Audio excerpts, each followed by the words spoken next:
Assalamualaikum warahmatullahi wabarakatuh. Om Swastiastu, salam sejahtera buat kita semua. Selamat siang adik-adik, dan selamat petang dan selamat malam adik-adik semuanya. Pada kesempatan yang berbahagia ini, saya akan memaparkan mengenai mata kuliah pemeriksaan akuntansi 1 sesi ke-7. Ya, itu terkait dengan International Standard Auditing, ya. Di mana kita akan membahas mengenai ISA ya yang sudah diberlakukan dalam melakukan pemeriksaan akuntansi ya tentunya ya.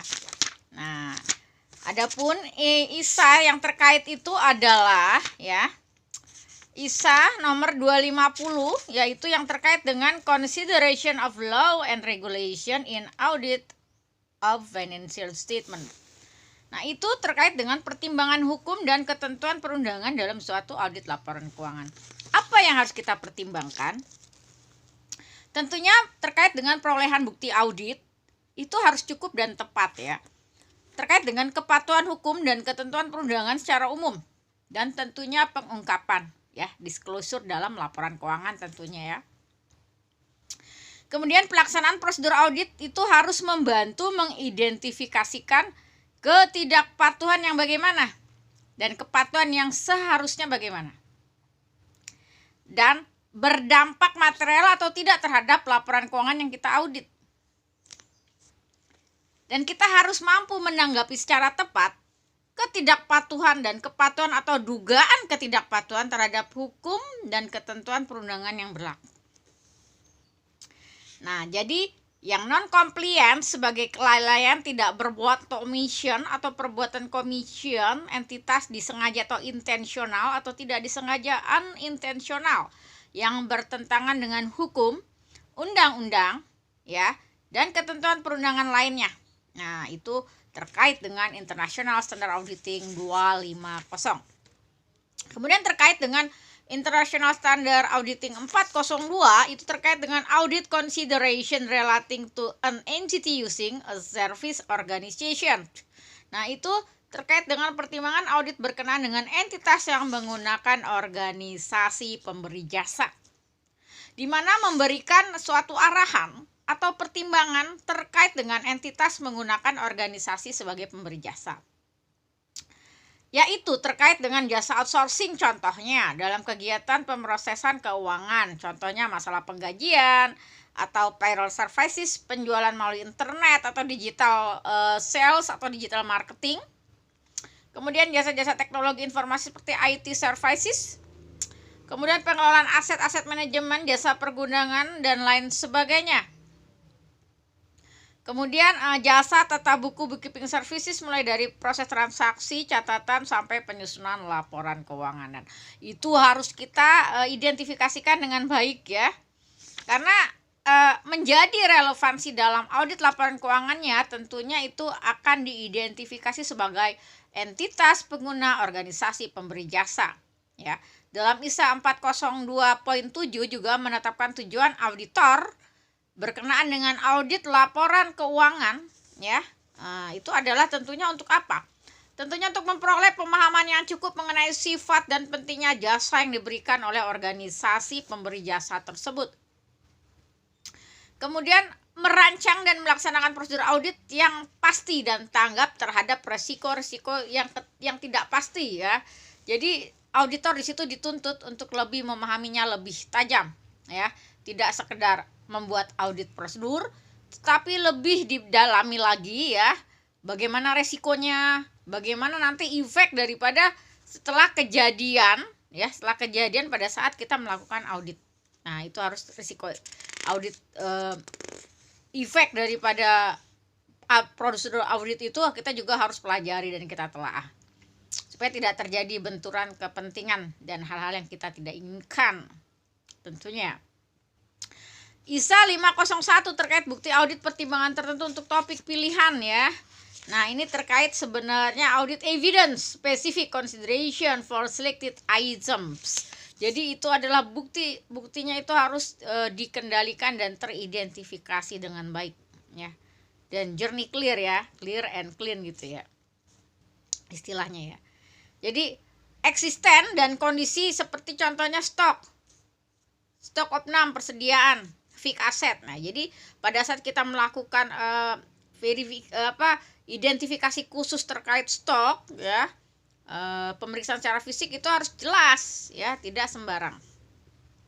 Kemudian kelengkapan, completeness, informasi mengenai litigasi dan tuntutan hukum terhadap entitas ya. Nah, kita juga harus tahu ya bagaimana menelaah ya. Itu nggak boleh sembarang ya, karena yang kita telaah adalah suatu entitas tertentu dan ada bukti fisiknya ya, nggak sembarang ya. Makanya itu kita auditor kadang-kadang harus lebih teliti ya, harus sangat-sangat teliti ya. Jadi harus mengikuti audit prosedur yang sudah ditentukan. Salah sedikit ya, nyimpang sedikit pasti ketahuan ya.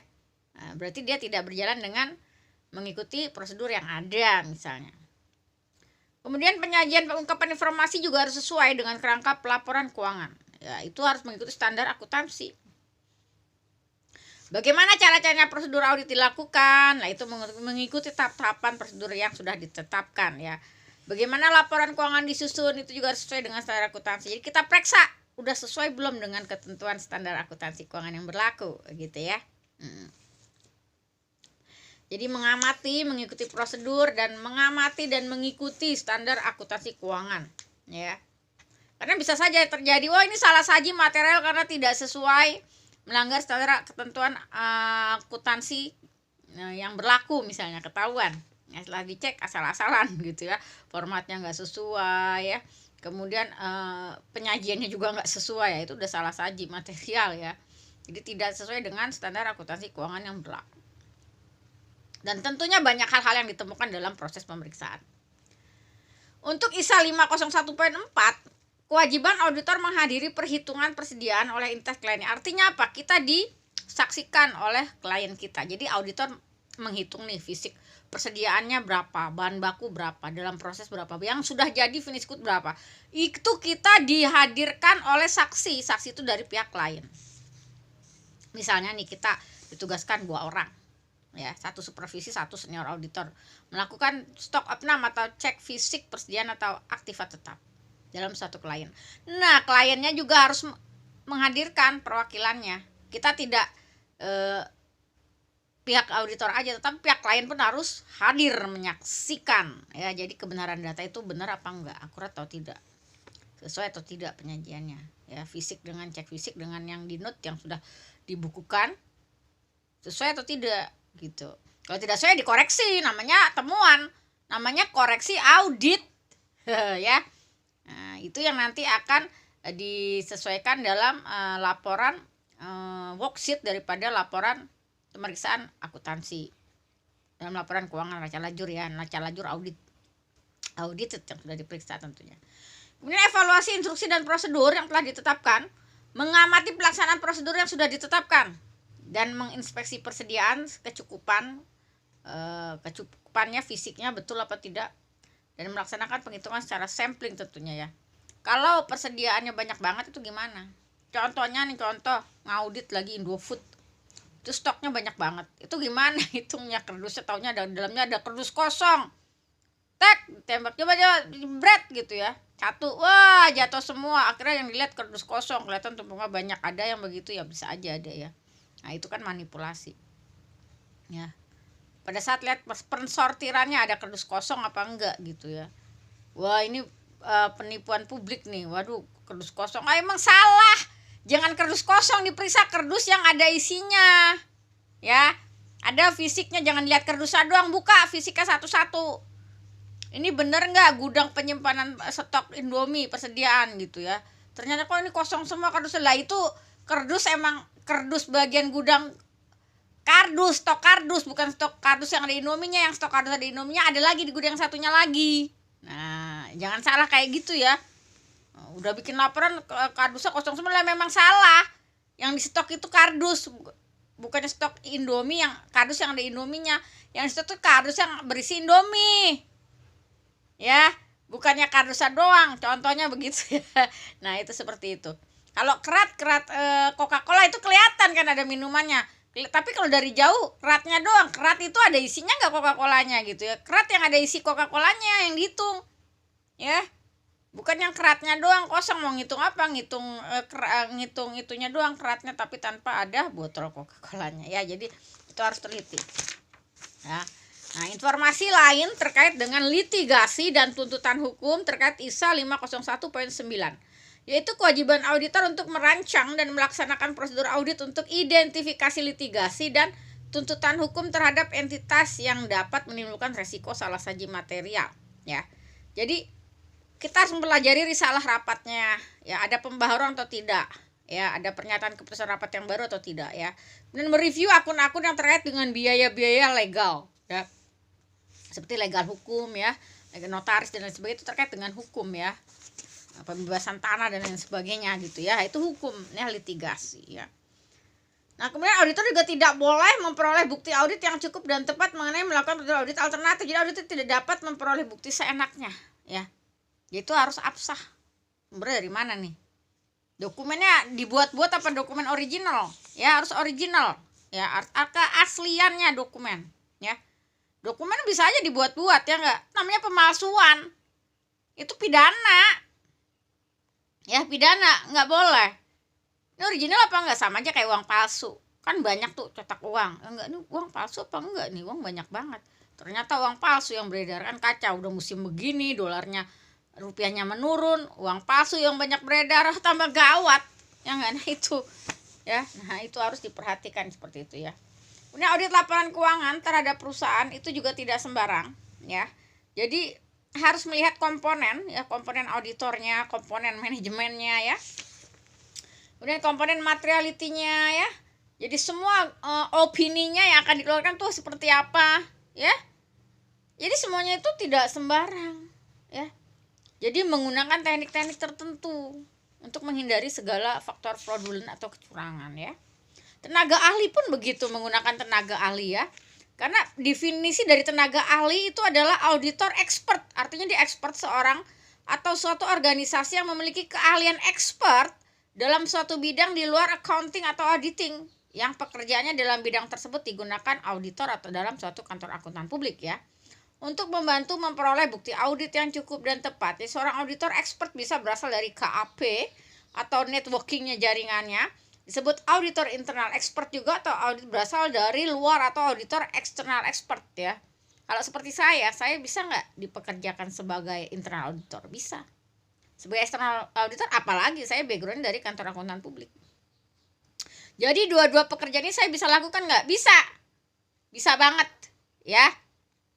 Jadi Bu Rati kalau mau ngelamar, misalnya ngelamar kerjaan gitu ya di perusahaan, bisa nggak? Bisa. Di mana kantor akuntan publik bisa. Di mana di perusahaan besar sebagai internal audit juga bisa juga. Tapi apakah mungkin semua pekerjaan itu saya lakukan sementara saya punya izin kantor jasa akuntan yang menangani pekerjaan ruang lingkup kantor jasa akuntan? Ya enggak? Ya, nah, boleh gitu ya. Ya. Nanti di mana independensi saya kalau timbang nyari duit doang? Ya enggak? Ya. Tapi kenapa tidak gitu? Saya lakukan secara freelance aja. Ya nanti saya gandengkan sebagai unsur dari pekerjaan jasa akuntan gitu aja. Boleh. Ya enggak? Itu namanya kita berkreasi. Ya karena kita benderanya kantor jasa akuntan. Nah, kita pekerjaannya non asuran internal audit gitu ya. Emang berbau-bau audit, internal audit. Kita pantau, tapi kan in charge-nya di sana. Kita berikan arahan aja. Jadi konsultan manajemen audit namanya. Konsultan manajemen internal audit namanya saya sebagai di situ. Ya enggak? Dapat sih enggak dapat, kita dibayar. Tapi yang mempekerjakan pemeriksaan internalnya orang perusahaan. Karena dia nggak paham, kita KJA memberikan arahan ini loh. Kalau seorang internal audit harus begini. Ya enggak? Saya pantau, tolong dong Bu Rati pantau ya begini mana ya. Saya lihat. Nih kamu yang signing ya. Jadi kita ada di belakang layar, namanya konsultan manajemen audit. Boleh. Itu pekerjaan jasa akuntan, banyak pekerjaan jasa akuntan. Terus kalau eksternal auditor contohnya ya, berarti jadi pemeriksa auditor. Oke, ngecek apa nih persediaan cash of name. Oke, kita melakukan pendampingan ya, pemeriksaan cash of name. Boleh nggak? Boleh, sebagai situ konsultan pemeriksaan konsultan pemeriksaan cash bank dan persediaan, jasa pendampingan. Di situ sebagai konsultan manajemen aset. Bisa konsultan manajemen aset perusahaan apa, gitu caranya ya. Konsultan manajemen aset namanya ya, konsultan manajemen. Jadi banyak cara kita melakukan pekerjaan. Kita harus bekerja sama. Kalau kita nggak kerja sama ya repot ya. Nah, jadi kita kerjasama juga sama profesi kita. Tapi kadang profesi kita itu nggak paham ya, nggak paham, dia mau dihandle sendiri tanpa memberi risiko tertentu. Akhirnya dia jatuh sakit pusing sendiri karena tidak sanggup menangani beban pekerjaan yang begitu berat, yang resikonya begitu berat ya. Jadi itu adalah pertimbangan, dan itu tidak semua piawai untuk itu. Karena kan akuntan itu jarang akuntan kayak saya yang orangnya fleksibel, yang enggak low profile ya gitu, empati gitu ya, seperti itu ya. Nah, itu jiwa-jiwa akuntan tuh rata-rata saklek. Sok-sok kompeten, tinggi, integritas tinggi, tetapi giliran dikasih kerjaan bingung. Ya enggak ya. Nah, itu dia kebebanan tanggung jawab yang besar. Itu harus ada kerjasamanya sebetulnya ya. Ini yang masih banyak kurang dipahami oleh para akuntan profesional di Indonesia. Ini menjadi bahan pembelajaran, penelitian selanjutnya, khususnya untuk para dosen yang sebagai praktisi seperti saya. Tantangan juga untuk Anda yang calon akuntan. Oke ya. Jadi kita balik lagi ke contoh auditor expert seperti apa? Juru hitung persediaan dan spesialisasi. Contohnya ngitung persediaan. Ada caranya gitu loh ya, nggak salah-salah. Itu juru hitung yang ahli bagian stok persediaan. Ya.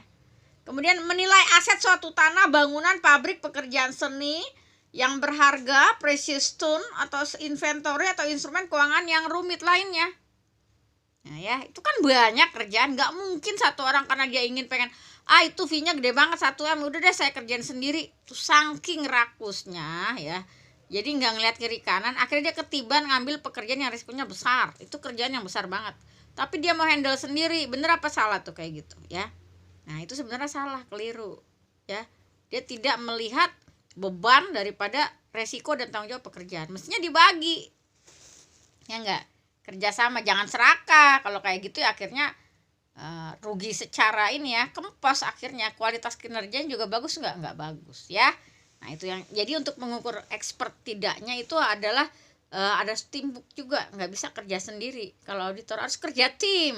Ya, harus ada partner, managing partner, orang ya, kerjasama. Nggak bisa kerja satu gitu, nggak bisa, harus minimal 2, 3, 4 orang, atau melibatkan kantor KAP lain atau kantor KJA ya, dan lain sebagainya ya. Kalau perpajakan mungkin menggunakan libatkan kerjasama dengan KJA atau kantor konsul pajak, seperti itu baru istilahnya kalau orang Cina bilang baru cengli ya. Di kerja kita itu kerja tim. Kemudian pengukuran kuantitas atau kondisi fisik suatu aset seperti mineral yang disimpan dalam tumpukan. Nah, itu ya. Terus mineral di bawah tanah. Nah, cadangan minyak bumi serta sisa umur pabrikasi atau sisa umur unit lainnya. Itu kan nggak sembarang, orang harus ngerti ya secara teknis gitu ya, background ilmu pasti. Tingkat keukuran kedalamannya itu sumur seperti apa? Ya nggak pernah masuk sumur apa enggak gitu. Kilang minyak itu seperti apa?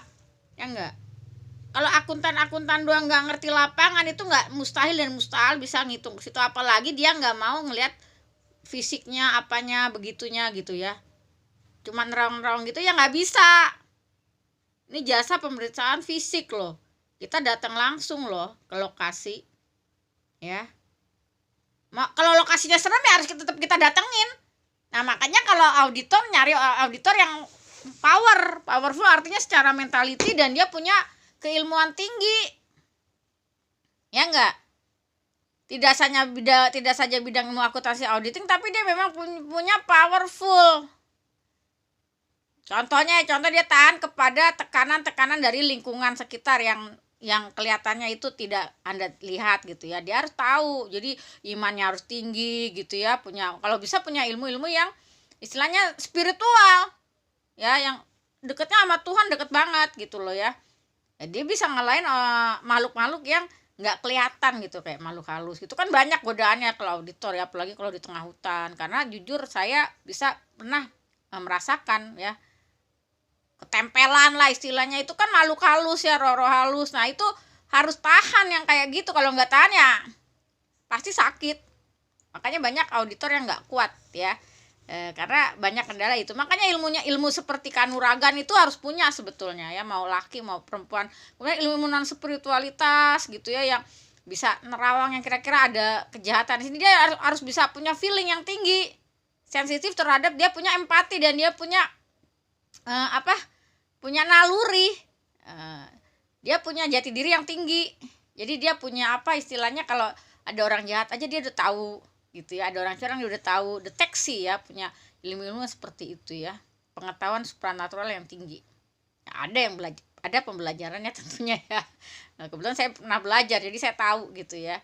Oh, ini ketidakberesan seperti ini ya.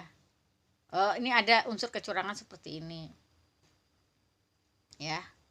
Jadi kita punya deteksi dini dalam diri kita ya, di luar deteksi bawaan. Jadi deteksi dini dari dalam diri kita, tek gitu ya, punya insting gitu ya. Nah itu auditor ya. Jadi bukan auditor yang buatan, tapi dia juga bisa menciptakan dirinya sebagai pemeriksa yang unggul gitu ya. Yaitu jam terbangnya harus tinggi ya, sensitivitasnya tinggi. Iya, tek gitu, dia tahu kalau ada suatu kejadian yang akan membuat beresiko tinggi. Dia udah tahu gitu ya, udah tahu gitu ya. Di samping dia mengikuti aturan prosedur yang udah ada begitu. Kepekaan, nah itu punya kepekaan. Peka nggak terhadap lingkungannya, peka nggak terhadap calon klien yang diauditnya. Caranya gimana? Jam terbangnya harus tinggi. Dan memang ada pembelajaran itu, ada ya, ada, dan saya belajar ya, jadi itu mendukung pekerjaan saya sebagai pemilik kantor jasa akuntan dan sebagai auditor sebenarnya ya. Nah itu belajar, dan nggak gampang. Sampai sekarang pun kita harus belajar terus, karena itu ilmu itu nggak akan sampai di situ. Digali sesuai dengan kemajuan teknologi dan perkembangan zaman ya. Karena 5.0 nih, ntar 6.0, 7.0 dan seterusnya ya. Jadi ilmu itu berkembang mengikuti perkembangan teknologi dan zaman. Ya kalau kita nggak tahu ya ketinggalan terus. Kalau gitu belajarnya sama saya. Kebetulan saya dapat ilmunya ya belajar. Kalau Anda mau belajar sama saya. Jadi take course ya, buka kursus itu ada. Ya silakan aja ya. Bukan promosi ya di sini, tetapi mau kursus audit boleh-boleh aja. Kalau mau saya buka kursusnya. Kalau mau privat, tapi ya privat. Kan ada kursus akuntansinya udah jarang, yang ada di IAI. Apalagi kursus auditing belum pernah ada tuh, kursus audit belum pernah ada ya. Jadi kalau Anda, Bu, saya mau belajar, mau jadi auditor, tangguh, tapi saya mau kursus, boleh, tapi privat. Bayar, Bu? Ya bayar, namanya les privat pasti bayar ya, tapi bayarnya nggak besar ya, gitu ya. Jadi itu silakan aja ya. Nah itu Anda bisa gali keilmuan itu ya. Kemudian kita lanjutkan, auditor expert seperti apa? Mampu menganalisis masalah dan tahu yang harus dipatuhi dan tidak dipatuhi seperti apa ya. Baik yang rumit, yang setengah rumit, yang rumit sekali, dia harus paham. Itu kepekaan. Dia bisa detek ya, bisa deteksi. Belajar sama saya juga boleh ya. Ya nanti kita gali, kita padukan dengan keilmuan yang saya miliki gitu ya. Tentunya ilmunya Tuhan loh, itu dari ilmu Tuhan loh, deteksi dini itu ya, seperti itu ya. Deteksi segala macam itu bisa dipelajarin ya. Oke. Nah, kemudian tanggung jawab auditor berkenaan dengan informasi lain. Nah, entitas misalnya yang mempunyai banyak pemangku kepentingan stakeholders menerbitkan laporan tahunan ya. Itu secara elektronik ya. Namanya digital auditing, digital auditing reporting ya. Semua serba digital. Ya enggak? Jadi kalau enggak ngerti digital gimana, Bu? Ya enggak tahu. Ya enggak, jadi harus digital katanya ya. Terus manual ya ada paperlessnya ya, dalam bentuk kertas. Tapi hanya beberapa aja orang sekarang serba digital ya, nggak mau pusing ya, paperless semuanya ya. Jadi harus melampirkan beberapa informasi ya. Dan auditor juga harus membaca informasi tambahan dan informasi lainnya untuk identifikasi informasi yang sifatnya meragukan kredibilitas laporan keuangan dan laporan auditor itu sendiri ya. Jadi itu adalah kalau udah expert dan udah publish, udah terlanjur publish, yang dipublish itu salah Bu ya, kok tarik ya, nggak harus ditarik, diperbaikin. Terus mau pakai KAP yang itu lagi nggak Bu? Ganti KAP-nya biasanya, atau enggak tetap itu tapi direvisi ya, makanya sebab hati-hati banget ya, namanya expert tuh harus hati-hati. Kalau udah kalau tahu salah jangan dipublish ya, enggak diketawain nanti, apalagi the big four, wah salah kok dipublish nih, malu-maluin. Akhirnya mau nggak mau ganti KAP loh, the big four juga gitu loh. Jadi kayaknya jarang kejadian ya, itu harus ekstra hati-hati ya. Namanya KAP besar juga itu kerjanya semuanya serba expert ya, semuanya tangguh-tangguh ya, akuntan profesional yang udah teruji dan punya jam terbang yang tinggi dan mengikuti satuan kredit PPL itu SKP ya, satuan kredit PPL ya, itu enggak sembarang dan dia punya reputasi yang tinggi juga ya. Itu, dan dia pasti full time ya, enggak ya, full time lah minimal, dia punya bisnis kayak saya gitu, tapi kan 50-50 dia full time juga dong ya, enggak, walaupun 30-40% ya dia namanya full time, dia nggak full time gitu ya. Apalagi kalau the big four itu rata-rata 80%, 75% dia full time managing partner, karena klien udah banyak dan nggak kecil. The big four itu megang klien besar-besar, dan umumnya tuh dia pasti megang 9 naga corporate besar-besar ya, enggak, yang perusahaan go public yang gede-gede ya, yang blue chip di go public di Bursa Efek Indonesia itu ya. Ya demikian pemaparan saya terkait dengan international standard auditing ya, tanggung jawab auditor, expertnya auditor seperti apa ya, hal-hal yang harus dikerjakan oleh tenaga ahli auditor seperti apa, tanggung jawab auditor seperti apa. Anda sudah dengarkan pemaparan saya. Semoga pembelajaran sesi ke-7 ini memberikan pencerahan bagi Anda semua yang ingin menjadi tenaga auditor handal dan profesional. Oke, ya. Di sesi akhir ini saya akan memberikan tugas, mohon dikerjakan ya. Dan minggu depan UTS, ujian tengah semester, mohon dipelajari sesi pertama sampai sesi ke-7 ini ya. Dan bahan-bahan pembelajaran tugas-tugas Anda mohon diarsip dan dipelajari kembali, karena kami dari tim dosen akan mengeluarkan soal-soal dari tugas-tugas yang sudah kami berikan. Oke? Semoga pembelajaran sesi ke-7 ini bermanfaat buat Anda semua. Akhir kata, wassalamualaikum warahmatullahi wabarakatuh. Om Santi Santi Santi Om.